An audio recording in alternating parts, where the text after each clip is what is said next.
नमस्कार मित्रों, आज हम जानेंगे शुक्राचार्य यानी असुरों के गुरु की पूरी कहानी। शुक्राचार्य का नाम पुराणों में बहुत महत्व के साथ लिया जाता है। उन्हें महर्षि भृगु का पुत्र माना जाता है। कुछ कथाओं में उनका मूल नाम ओषणा भी बताया गया है। बाद में उन्हें शुक्राचार्य कहा जाने लगा। शुक्र शब्द से जुड़ा यह नाम आगे चलकर ग्रह शुक्र से भी जोड़ा गया। शुक्राचार्य एक बड़े विद्वान थे। वह तपस्वी थे और नीति के महान गुरु भी थे। लेकिन कहानी में असली मोड़ तब आता है जब वे असुरों के गुरु बनते हैं। इसी कारण उन्हें दैत्य गुरु भी कहा जाता है। शुक्राचार्य बचपन से ही बहुत बुद्धिमान थे।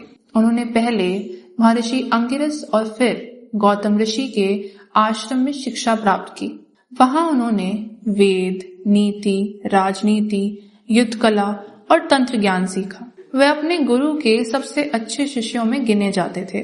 लेकिन उनके जीवन में धीरे धीरे एक ऐसी समस्या उभरने लगी जो बाहर से दिखाई नहीं देती पर अंदर से मन को बदल देती है। यह समस्या थी ईर्ष्या। उन्होंने देखा कि गुरु का स्नेह ज्यादातर अपने पुत्र बृहस्पति को मिलता है, जो आगे चलकर देवताओं के गुरु बने। इस बात से शुक्राचार्य के मन में असंतोष पैदा हुआ और यही असंतोष धीरे धीरे बढ़ता गया और उनके जीवन की दिशा बदलने लगी।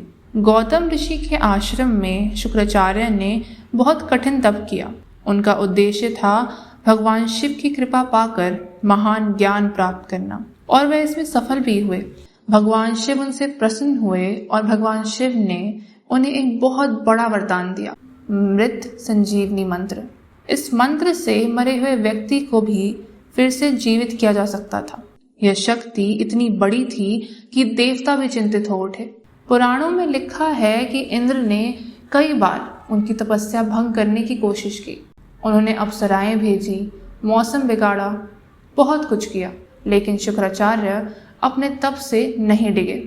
अंत में भगवान शिव प्रसन्न हुए और उन्होंने संजीवनी मंत्र दिया, बस एक शर्त के साथ कि इसका दुरुपयोग नहीं होगा। देव सभा में कुछ लोगों का मानना था कि शुक्राचार्य की मां असुर कुल की थी। इसी कारण कुछ देव उन्हें संदेह की दृष्टि से देखते थे। एक प्रसंग में इंद्र ने यह कह दिया कि एक असुर देवों का गुरु कभी नहीं बन सकता। यह बात शुक्राचार्य के लिए बहुत बड़ा अपमान बन गई। वह भीतर से बहुत आहत हुए और क्रोधित भी हुए। यह अपमान उनके मन में गहराई से बैठ गया। तभी उन्होंने निर्णय लिया, अगर देवलोक मेरे ज्ञान को नहीं मानेगा तो मैं असुरों को मार्ग दिखाऊंगा और उन्हें अपने ज्ञान से शक्तिशाली बनाऊंगा। इसी कारण वे असुरों के गुरु बने और उनसे जीवन भर जुड़े रहे। इसके बाद उनकी सबसे प्रसिद्ध भूमिका आती है समुद्र मंथन। देवताओं और असुरों ने मिलकर समुद्र मंथन किया और अमृत निकला। अमृत को लेकर देवों और असुरों में बहुत बड़ा युद्ध हुआ। इस युद्ध में कई असुर मारे गए। तब शुक्राचार्य ने संजीवनी मंत्र का उपयोग किया और मरे हुए असुरों को फिर से जीवित कर दिया। देवता हैरान भी हुए और बहुत क्रोधित भी, क्योंकि बार बार असुर जीवित हो रहे थे और देवों की जीत टलती जा रही थी। इसी कारण इंद्र और देवताओं की चिंता बढ़ गई। अगर यह शक्ति असुर के पास बनी रही तो देवों का वर्चस्व खतरे में पड़ जाता। एक और प्रसिद्ध कथा है वामन अवतार की। भगवान विष्णु वामन रूप में आए और असुर राजा महाबली से 3 पग भूमि मांगी। उस समय शुक्राचार्य राजा बलि के गुरु थे।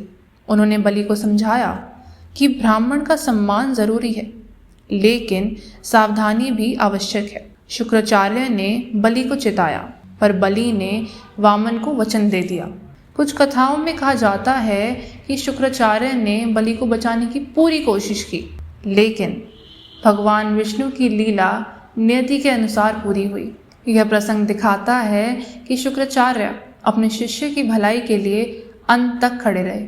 महाभारत में शुक्राचार्य की पुत्री देवयानी की कथा मिलती है। देवयानी का विवाह राजा ययाति से हुआ। ययाति ने अपनी इच्छाओं के कारण कई गलत निर्णय लिए। इसके कारण उन्हें श्राप मिला और वे बूढ़े हो गए। बाद में ययाति ने अपनी जवानी अपने पुत्र को दे दी और अंत में पुत्र पुरु ने राजवंश को आगे बढ़ाया। यह कथा बताती है कि कैसे ऋषि परिवार और राज परिवार मिलकर इतिहास रचते हैं। पुराणों में शुक्राचार्य और बृहस्पति के बीच बार बार मतभेद दिखाई देते हैं। बृहस्पति देवों के गुरु थे और शुक्राचार्य असुरों के। दोनों की नीतियां अलग थी। इसी टकराव से कई युद्ध और राजनीतिक घटनाएं हुई और ये हमें सिखाता है कि अच्छा और बुरा सिर्फ कर्म से नहीं, विचार और नीति से भी तय होता है। कुछ पुराणों में एक कठोर प्रसंग भी मिलता है जब शुक्राचार्य ने संजीवनी मंत्र का स्वार्थ के लिए उपयोग किया तो भगवान शिव भी क्रोधित हुए। कथा के अनुसार शिव ने उन्हें अपने शरीर में निगल लिया। यह एक रूपक है जो बताता है कि वरदान का गलत उपयोग भयानक परिणाम ला सकता है। लेकिन जब शुक्राचार्य ने माता पार्वती के सामने पश्चाताप किया तो पार्वती की कृपा से भगवान शिव ने उन्हें क्षमा कर दिया और कहा कि वह अब उनके पुत्र समान है। ये कथा दिखाती है कि पश्चाताप और क्षमा का मार्ग हमेशा खुला रहता है और ज्ञान के साथ विनम्रता भी जरूरी है। कुछ लोक कथाओं में कहा गया है कि शुक्राचार्य ने अपने शरीर को 2 भागों में बांटकर देवों और असुरों दोनों को शिक्षा दी। यह एक रूपक है जो दिखाता है कि वे दोनों पक्षों को ज्ञान देना चाहते थे। कई पुराणों में शुक्राचार्य को महान दृष्टा और नीतिज्ञ बताया गया है। उन्होंने असुरों को राजनीति और युद्ध नीति का मार्गदर्शन किया। हिंदू ज्योतिष में ग्रह शुक्र को धन, कला, सौंदर्य और प्रेम से जोड़ा जाता है। इसी कारण शुक्राचार्य को ग्रह शुक्र का आदर्श गुरु माना जाता है। शुक्राचार्य से जुड़ी कथाएं विष्णु पुराण, भागवत पुराण, महाभारत, स्कंद पुराण और शिव पुराण में भी मिलती हैं। लोक कथाओं में भी इनके अलग अलग रूप मिलते हैं। हालांकि विवरण अलग हो सकते हैं, लेकिन मुख्य बातें लगभग हर जगह समान हैं। शुक्राचार्य की कथा हमें कई महत्वपूर्ण बातें सिखाती है। ज्ञान का सही उपयोग जरूरी है। अपमान और अहंकार इंसान को गलत रास्ते पर ले जा सकते हैं। गलतियों के बाद भी सुधार संभव है और ज्ञान का उपयोग सिर्फ एक पक्ष के लिए नहीं होना चाहिए। वैदिक ज्योतिषी में शुक्र को सुख देने वाला ग्रह माना जाता है और शुक्राचार्य से जुड़ी कथाएं यह बताती हैं कि अगर शुक्र की ऊर्जा का सही उपयोग हो तो जीवन में संतुलन, कला और सुख मिलता है। लेकिन अगर इसका दुरुपयोग हो तो मोह और लोभ बढ़ता है। शुक्राचार्य एक जटिल लेकिन रोचक चरित्र है। वह विद्वान भी थे और भावनाओं से प्रभावित भी। उनकी पहचान संजीवनी मंत्र, असुरों के गुरु होना और अंत में क्षमा प्राप्त करना हमें जीवन की गहरी सीख देता है। अगर आपको यह विस्तृत और सरल भाषा में बताया गया किस्सा अच्छा लगा हो तो कृपया वीडियो को लाइक करें, शेयर करें और हमारे चैनल पराविद्या फाउंडेशन को सब्सक्राइब करना ना भूलें।